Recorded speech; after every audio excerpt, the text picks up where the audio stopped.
everybody, Mr. Wagstaff. More cool stuff to talk about today. You're going to like this. All right, so yesterday we had talked about the Revolutionary War.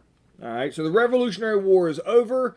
The United States, the colonies, they have won. They're their own independent country.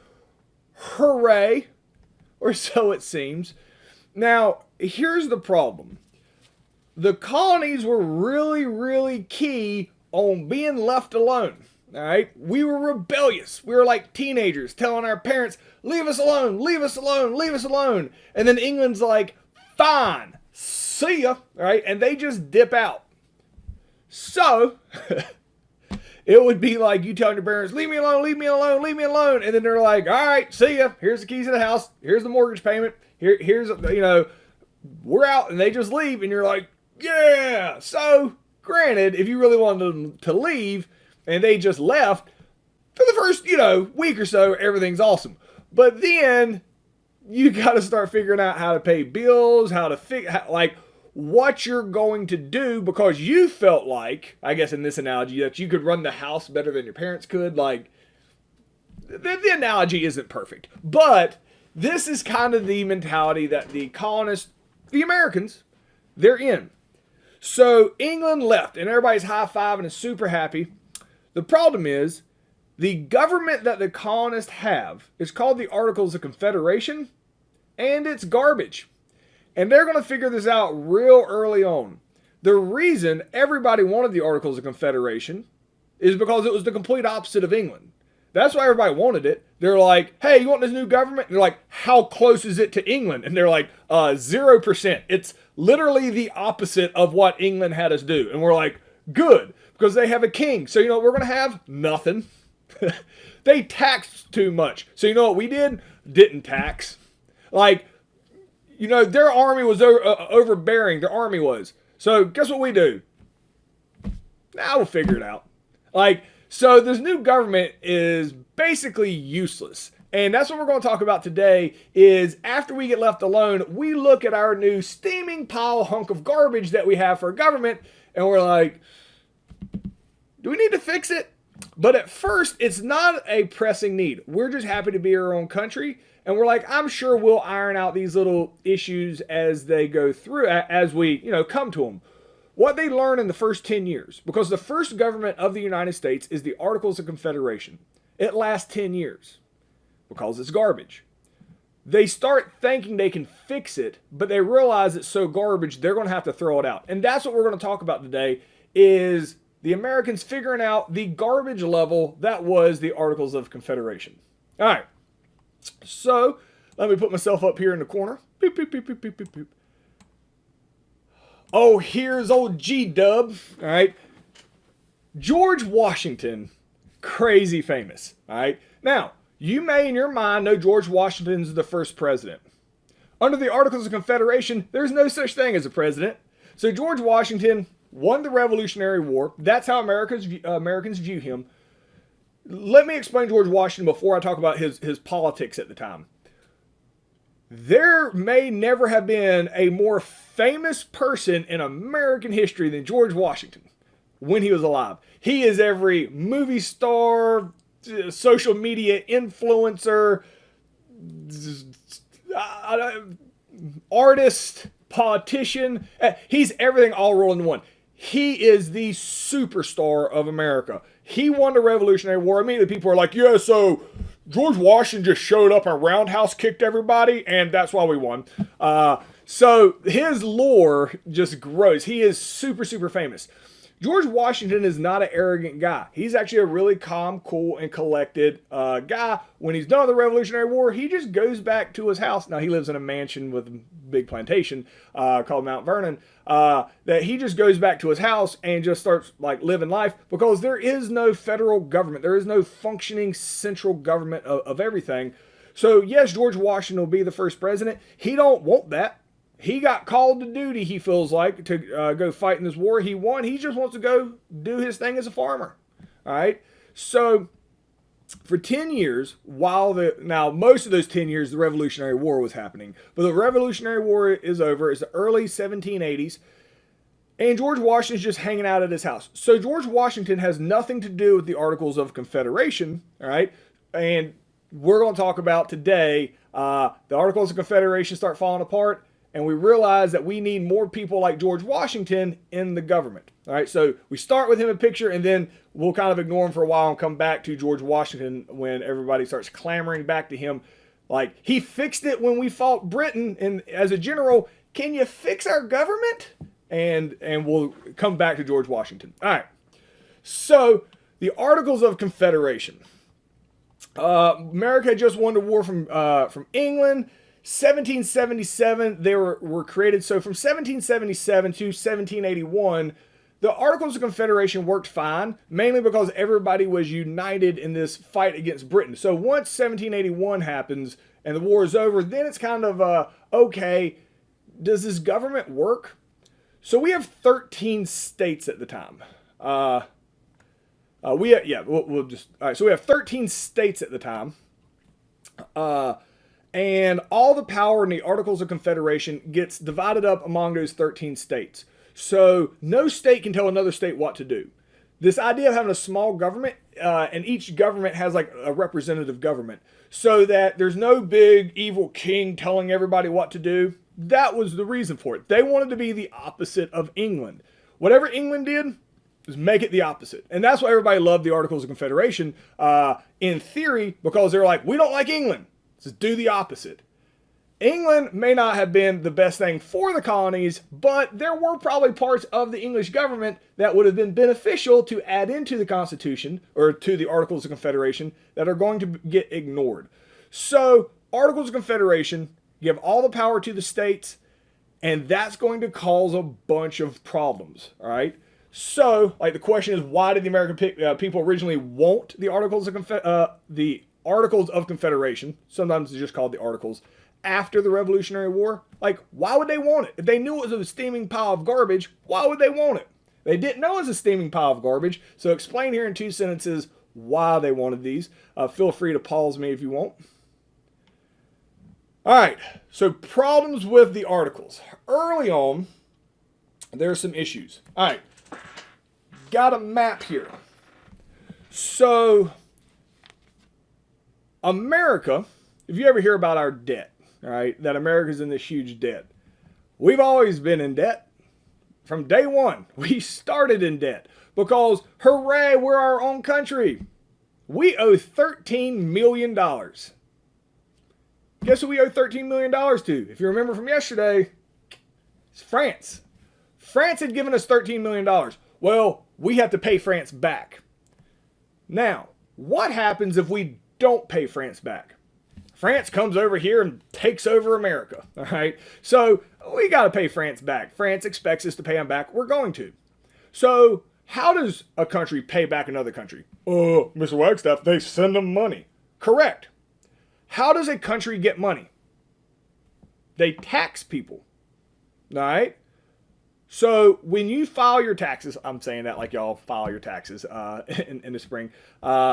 Each year when you file your taxes, when you get old enough and you'll be filing your taxes, or when your parents file the taxes, they file it with the IRS, all right, Internal Revenue Service, which is run by the federal government. Pay your taxes to the federal government, all right? And the federal government takes everybody's taxes and then they spend that, in theory, on what's best for the people. That's the idea of taxes. The Articles of Confederation, America here, all right, America owes France $13 million. There's no federal government that can tax the states. So that's a problem. How are you going to pay back all that money if you can't tax? So what the states decide to do, all right, they're like, all right, well, duh, here's what we do.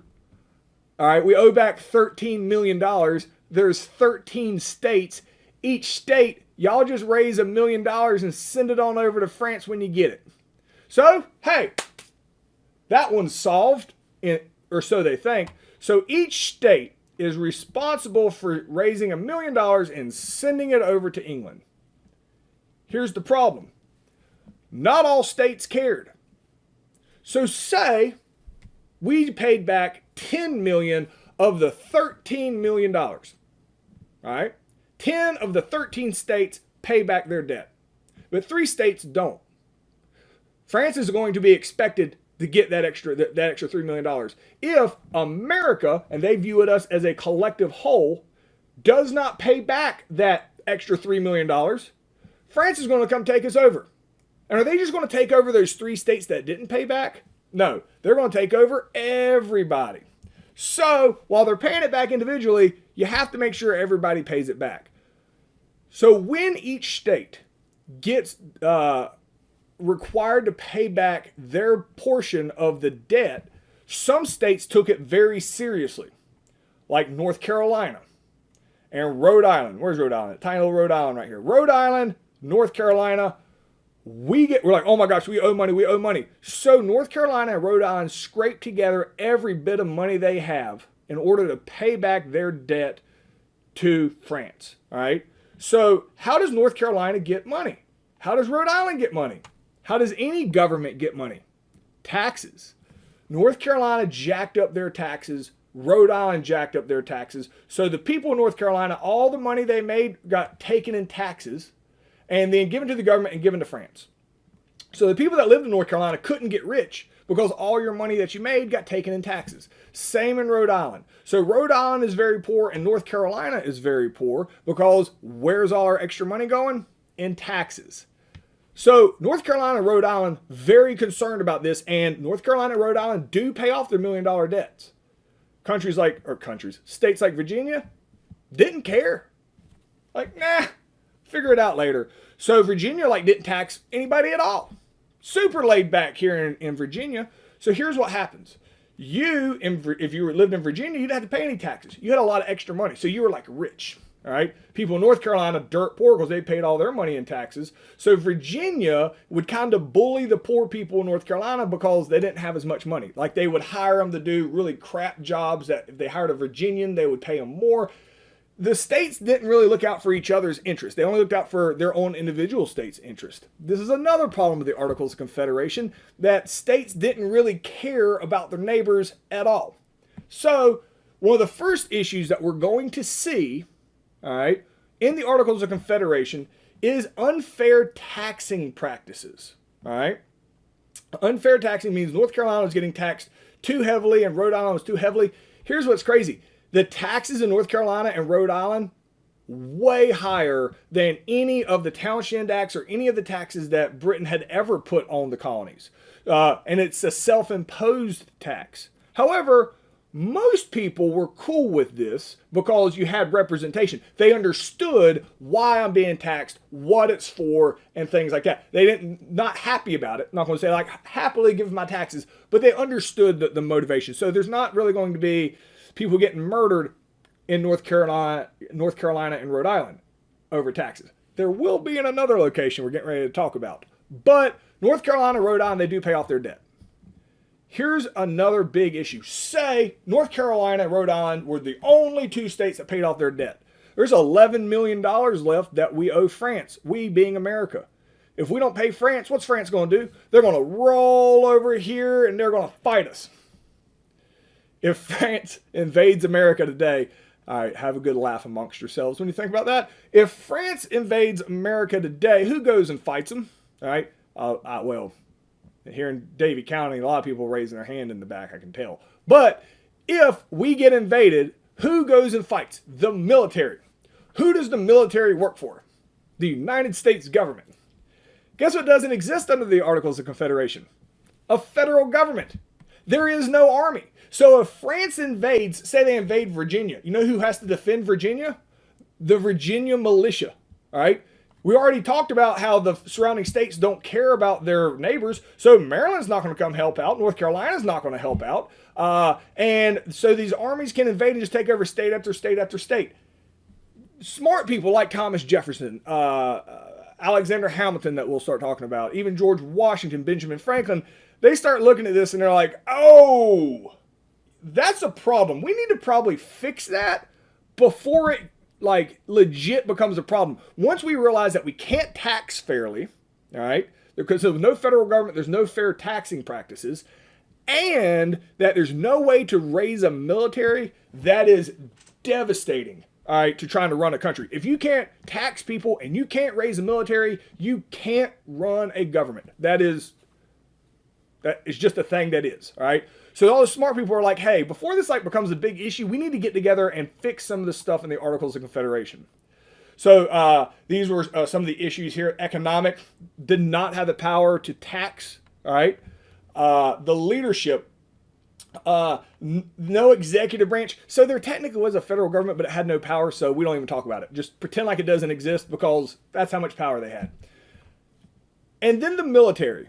The military, they don't have a military. There is no military because there is no federal military because there is no federal government and the federal government has no power. All right. I think the colonists really were afraid of allowing the federal government to have a military in case they used it on their own people. How the colonists felt the redcoats have showed up in the Revolutionary War, which is supposed to be their army, and fought against them. So they didn't even want them to have the ability to create a military. This is a little cartoon. It says Articles of Confederation and like no national court system, no power to enforce treaties, no power to enforce laws, no power to raise an army, and no power to collect taxes. So it's pretty obvious. In the current format, the Articles of Confederation just are not going to be successful. So the question is going to be, why did the Articles of Confederation fail? Well, just explain the issues with it, like why it wasn't effective. It was not an effective government. All right. So that's the question. Why did the Articles of Confederation fail? So just explain in 2 complete sentences some of the issues that they dealt with and why it makes it completely ineffective to have that type of government. All right. So 1786. All right. So we're 10 years after the Declaration of Independence. The Articles of Confederation have been brought into law in 1777. So we are 9 years after the Articles of Confederation had come in. So like on the 9th year, there's a sign that change was needed. So all our smarty pants guys are Thomas Jefferson, Alexander Hamilton, George Washington, Benjamin Franklin, all are really smart people say, hey, look, there hasn't been any like major issue yet with the Articles of Confederation. So here's what we need to do. We need to show up in Maryland. We're going to have a meeting. Everybody's going to show up in the summer of 1786 in Maryland. And we're going to talk about some stuff, right? Now, the goal of the Articles of Confederation is to change it. They're not going to get rid of it. They just need to, update it. So under the Articles of Confederation, 9 of the 13 states have to agree in order to make any changes to the Articles of Confederation. So all the smart people, all these messages get sent out, y'all show up and talk about it. In the summer of 1786, only 5 states showed up. 5, all right? And so only 5 states sent representatives to the meeting. You can't have this meeting. You have to have 9 in order to fix anything. It's like everybody knew there were issues with it, but I mean, what's the worst that could happen? We'll figure it out. Like, people are just happy about being their own country. They're not worried about fixing things. And they're like, guys, y'all are making a whole lot out of nothing. We'll figure it out. All right. So when they're at the 5 states that show up, they're like, well, dang, we need more people here. Let's do this. How about for real, next summer in 1787, we're going to meet again, but we're going to meet in Philadelphia next summer. All right. And we're all going to show up. All right. So there's like the 5 states here make this meeting and they promise everybody else is going to show up. And they're like, yeah, everybody's going to show up next year. So at Annapolis, when only 5 states showed up, and then they schedule it again for the following summer, is anybody going to show up the next summer? No. Like, why would they? It was a failure. Why would they? Spoiler alert. People race the next summer because they got to fix it. You know why everybody shows up in the summer of 1787 in Philadelphia to talk about it? Because something crazy happens in the winter between 1786 and 1787. So it's only like a 2-month thing called Shay's Rebellion, but it happens December and January. So in history, it looks like it's 2 years, 1786 to 1787, but it's really only 2 months. Something crazy happens, and it's a really cool story that we're getting ready to talk about. Something crazy happens and makes everybody realize, holy crap, we got to fix the Articles of Confederation, and we got to gut it, and we got to start over. So This here is the meeting house in Annapolis, Maryland, where everybody was supposed to meet at, that only 5 states showed up. Clearly you needed 9 to do anything. So the question here is, why was the Annapolis meeting a failure in the summer of 1786? Pause me, go through, write 2 complete sentences on why it was a failure and they weren't able to fix anything in the Articles of Confederation, and then we're going to move on. Shay's Rebellion. So this is cool. And so here's what was happening. This happens in Massachusetts. All right. Massachusetts, the same state that has Boston. All right. So Massachusetts, for whatever reason, they just hadn't really been paying taxes. They're like, nah, don't need to pay taxes. We're cool with it. We'll just go without. I don't know.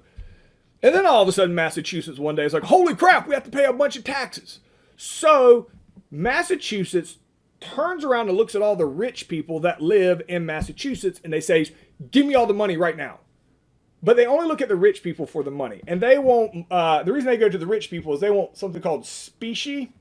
Specie means gold or silver coin. And we'll talk about the fears of printing off fake money to pay back debt. So the rich people don't have a big Scrooge McDuck money bank in the back. The rich people had taken their money and loaned it out to poor people, because then poor people will pay it back plus interest, so the rich people will make money over time. When Massachusetts demands all the rich people give them money immediately, who do the rich people go to? They go to the poor people, to these farmers. All right? They go to the farmers and they say, I need my money back that I loaned you. And the farmer's like, I can't. I spent every bit of it on this farm. I've been making my payments. And the rich people were like, not good enough. And the rich people steal the poor people's farms, because, I mean, they own it technically, foreclose on it, kick the farmers out, take the farms, sell them to try to get the money to pay their state government. So really dumb taxing practices on the Massachusetts government at the time. Not only that, all right. So guess who all the poor people are? They're the militia. You just ticked off your militia. So the farmers are furious, who are also the militia. So a lot of these guys fought in the Revolutionary War. This is only a few years ago, all right? One of the main, war heroes of the Revolutionary War in the region is a guy named Daniel Shay. Daniel Shay, who's a farmer who had his farm taken from him at no fault of his own because of what appears to be a bullcrap government. Guess what happened the last time a bullcrap government taxed you wrongly? You shot him. Guess what Daniel Shay does? He gets all of his buddies together, all his other angry farmers. They get their guns and they go to the courthouse and they take over their town. They literally go and take over their town. Guess what Massachusetts does? Nothing. They can't. Guess why? If somebody invaded your hometown and took it over, if the police couldn't do it, they'd send in the military. Well, guess who the military is? Daniel Shay. Because they have no federal government. Daniel Shay is the state militia. He takes over this small town. Then he starts trying to take over other small towns. All right? And effectively does it. If you got in his way, he just shot you. Just murdered people. They'd go to a rich guy's farm, all right, who owned a lot, like one of the rich guys who loaned money, took him out, beat him to death in front of his family. Just terror, it's thousands of people, all right? And they have shut down the entire state of Massachusetts. And everybody's freaking out about this. Oh my gosh, what are we going to do? What are we going to do? And that was the extent of it. They didn't do anything. They just sat there and watched him control everything. Daniel Shay, I think, was expecting a battle, but no battle came. Because who's going to come fight him? He is the army. There is nobody else. It's not until he starts trying to move this rebellion into other states that multiple states are going to get together to come in and shut down Shay's rebellion, and Daniel Shay himself is going to get killed. However, freaked out the entire country, because the entire reason they were going to have that meeting in Annapolis, Maryland, was to fix the 2 things that allowed for Shay's rebellion to happen. Number 1, unfair taxing. He got ticked off because he was being taxed unfairly, and he ain't wrong. And number 2, why couldn't you stop him? There's no federal military. You're just relying on the militia. Well, what happens when the militia gets angry? There's no checks and balances on that. Shay's rebellion is an eye-opener to the entire country. They're like, it ain't going to get better. Unfair taxing and inability to raise the military are the two most pivotal things a society has to have, and Shay's Rebellion shows how both of them, if left unchecked, lead to just catastrophic situations in your society. So Shay's Rebellion happened in the winter between 1786 and 1787. This is a picture of supposed to be Daniel Shay marching out with men. I mean, nobody's coming to stop him. There is no military. There is no police. There is nothing to stop him. And then randomly, I talked about specie, which means gold or silver, which is something that has a definite value. The reason that states wanted that is not only did each state have their own money, but each city would have their own money, and each bank inside those cities would have money. This is a $5 bill from the Bank of Lexington in North Carolina, which is right down the road from Davie County. That they had their own currency from that bank. So $5 from that bank might be completely different from $5 from another type of bank based on what it's being carried as. So this is why states are like, yeah, don't give me no monopoly money. When we say this amount of money, we mean this value in gold. So gold in specie was like a standard bearer. Again, that's one of the things that a government should be able to do, is have a currency, like a money that is equal across all states. So it can go from state to state to state and mean the same thing everywhere else. That was another issue with the Articles of Confederation. So the question here is, why was Shay's Rebellion important, and what did it show? Very important on the terminology here, because you'll hear it all the time. Shay's Rebellion shows the weaknesses of the Articles of Confederation. This one rebellion is the prime example of everything that's bad with the Articles of Confederation and why it needs to be fixed. So go through and explain, the weaknesses that Shay's Rebellion showed, but you also want to include in there that it showed the weaknesses of the Articles of Confederation. That terminology, you'll see that terminology often. All right, so 1787, Shay's Rebellion has been shut down. Everybody said, we need to get together and talk about this. We can't let this happen again. And those 5 guys that showed up the year before were like, hey, we already scheduled one. It's in Philadelphia. Why don't we show up this time? Everybody's like, absolutely, we have to show up. So this is cool. You'll like this. So Philadelphia in 1787, all the states show up in Philadelphia to talk about this. Every state except for Rhode Island. They say, nope, big middle fingers, not going. All right. So you're like, why would Rhode Island not show up? Well, there's a very good reason for this. All right. When you show up at a constitutional convention, they know they're going to scrap the Articles of Confederation and they're going to make a new government. Everybody pretty much knows that's going to be the thing that happens. However, if you make a new government and you start taxing everybody fairly, everybody gets taxed at the same amount. All right. If there's a federal government, everybody pays the same tax in all the states. This really ticks off Rhode Island and North Carolina, because we still owe a whole bunch of money to France. America does.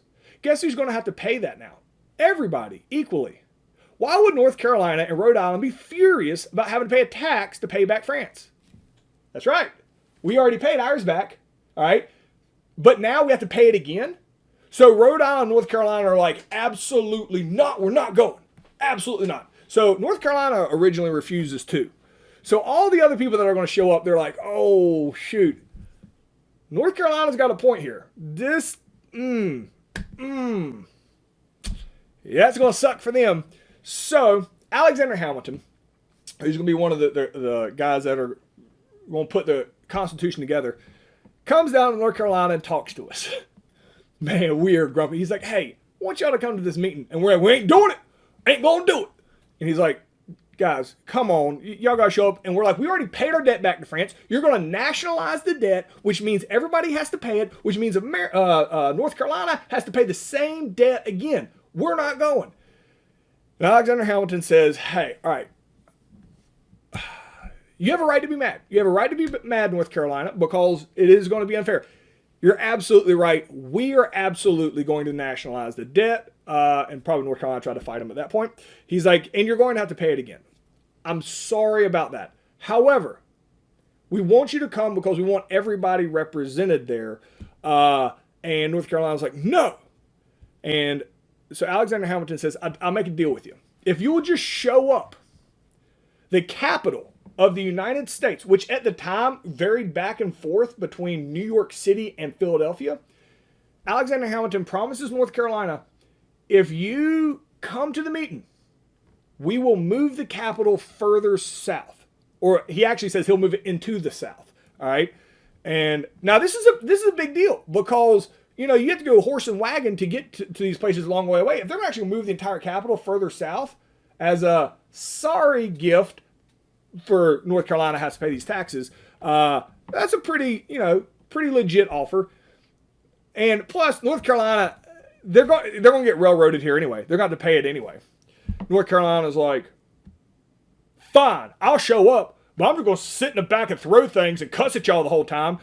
And Alexander Hamilton's like, I don't expect nothing else. So North Carolina's going to show up. And we just sit in the back and just yell obscenities the whole time. Very grumpy. A lot of these votes that are going to take place, a lot of the simple ones will be 11-1. Because there's 11 states all agree on it. And they're like, all right, everybody in agreement with this. And all the other states are like, agree. And they're like, anybody against it? And North Carolina's like, screw y'all. Like just hateful in the back. And like, glad to see you here, North Carolina. And again, while North Carolina shows out here, everybody understands why. All right. Rhode Island, Rhode Island just sits and pouts and refuses to show up for the same reason North Carolina was mad. So these guys are going to show up in Philadelphia in the middle of the summertime. All right. One of the first things they're going to do, and this is a famous painting of it, and we're going to talk about this in detail in the next lesson. These guys don't get along. So the first thing they got to do is pick a bouncer. A guy that's going to keep order the whole time they are there. So who's the only person everybody here likes? This is him right here, old George Washington. So they're going to pick George Washington. He is going to be referred to as the president of the Constitutional Convention. That's the first time that term is used for him, and it has some significance when we talk about it at the end of the lesson on the next one. But they show up here, and they're going to lock themselves in this hot room. All right. This is going to be really, really, really important. So they're technically talking about overthrowing the Articles of Confederation. And they don't want people to start thinking that they're starting a new revolution or anything. So this whole they lock themselves in the rooms all summer and they shut all the windows, that is true. They didn't actually bring sleeping bags and stay in here. They showed up for every moment of daylight, more or less, 6 days a week. They had Sundays off. They'd stayed in hotels and they'd come back here. They did shut the windows, which is not necessarily accurate in this picture because the windows are open, so that people on the ground level out there can't hear them talking about overthrowing the government and misinterpret that as some type of violence. All